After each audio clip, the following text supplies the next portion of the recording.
we've got some super people here, some good inputs, but first of all, before we even start, we've got our changemaker, Finlay, here.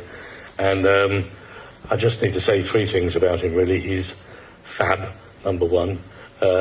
We both live by the sea, and we both care about that, and we both, I think, would never live anywhere else, so high five to that.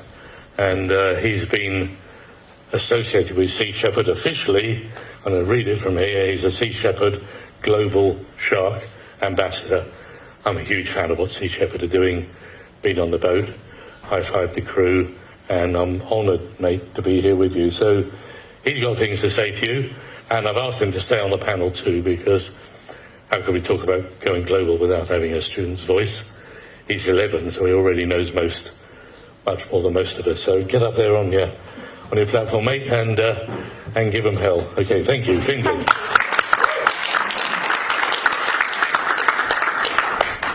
Well, I'm Finlay, I'm 11 and I'm from Ullapool in northwest Scotland, and I've lived by the sea for the last 5 years, and I love the ocean, snorkelling, marine environment and sharks in general.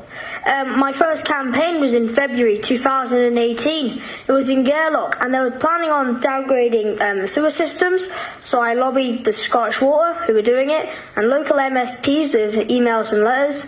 I attended a protest on the beach in February to highlight the fact that we use it all year and not just in the summer. It's on the Northwest Living Sea Snorkel Trail, which is where it is a trail where you can go snorkeling and you're guaranteed to see at least something. The impact on the tourism there, it's part of the NC 500, so it's got a large thing to do with tourism. And it actually worked out, and the highest quality filtration was retained. Now, the most important, I'd say, campaign I've done was the Bear Grylls Adventure Park, of which we got pictures around there showing up of. Bear Grylls made a shark tank, put sharks in it, and this is all the deadliest and most dangerous things you can do, and it said swimming in sharks was one of them, which is obviously a negative shark promotion. It's unsuitable conditions for the sharks. I tried to go in there and talk to them, but I was refused entry, and the Shark Trust got involved, and Paul Cox, the organiser of Shark Trust, said, can we get some money from that? So they were getting £1 per dive. And because of the campaign, and I was not afraid to speak out, I was made the Shark Ambassador by the Sea Shepherd. And this campaign continued, I didn't give it up. I met Chris Packham in Edinburgh at the Big Picture Lecture, which is all about we can't just... In order to save sharks, we've got to save other things as well, like the plankton and other things like that. We had a 20-minute chat just about sharks, Bear Grylls, climate change and plastic pollution. He invited me to London to speak at his People's Walk for Wildlife in order to raise awareness for all the campaigns I've done, as well as so I can meet some new friends. And he's tweeted messages of support to me, and it's been amazing, and we've kept in contact ever since. So the big picture, their one thing is think like a mountain, which means don't think of one thing at the top, the biggest, the most amazing, like the sharks or an eagle. Think about the small things as well, like the midges or the moles or the rats, because they're undermined animals. Without them, we'd all be in a very difficult situation. So the threats for sharks is very simple. Shark finning, plastic pollution, and climate change.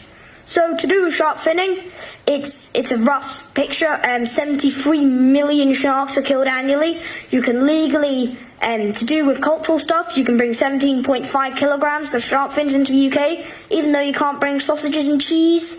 It's still being served in 19 British restaurants. I contacted with Bite Back, which is a shark charity, to help with the campaign.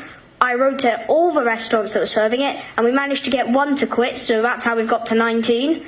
And I've been raising awareness about issues of sharks and everything on social media and my website, and I've been to talks, I've given talks to schools to educate kids and teachers.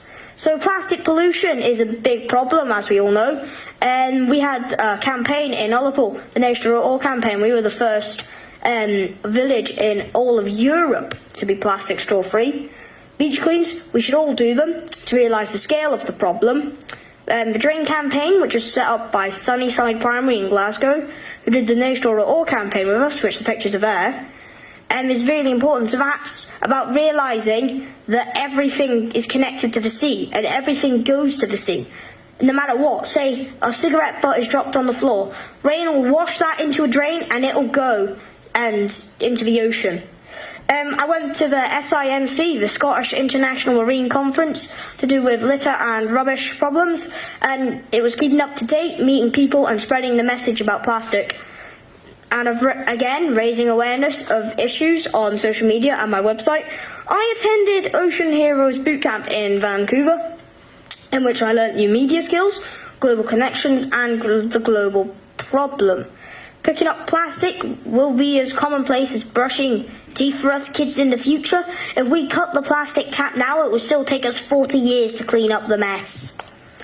So to do with climate change, the first sort of thing was the no kelp dredge, which is just realising that without kelp, we would be in a bad place because it is the rainforest of the ocean. The rainforests always get all the credit for giving us oxygen, but in fact they only give us in fact, the ocean creates 70% of oxygen and absorbs 50% of our CO2. I lobbied MSPs and visited Holyrood as they did the debate, and thankfully it got banned. We raised awareness of the issues with numerous wildlife celebrities and various newspaper articles to publicise the issue, as well as an online petition. I was the first child in Scotland/UK to school strike. Started striking 14th of December, 28 weeks now, every Friday in Ullapool or elsewhere. I travelled to the EU Parliament with Fridays for Future movement to speak to MEPs. I was invited to Holyrood to speak to the Environmental, Climate Change and Land Reform Committee.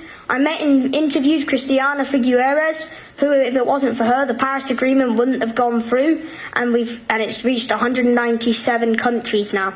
And numerous TV and radio interviews, newspaper articles, and I was in the big issue, and used social media to again raise awareness. Now, as Jacques Cousteau said, we only protect what we love. To which I would add, but we only love what we know. Well, I love the ocean, and all the creatures that live there.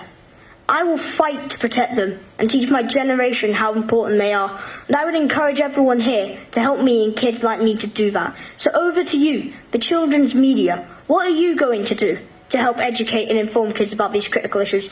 Because for the size of these issues, I think there is too much talk and not enough do. My future, your future, and the future of our unique blue planet depends on it. Thank you to CMC for inviting me here to speak, and thank you all for listening.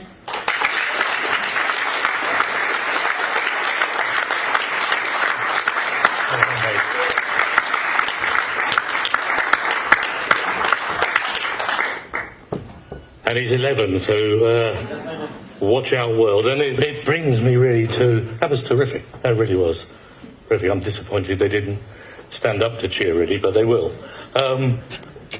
So, panel,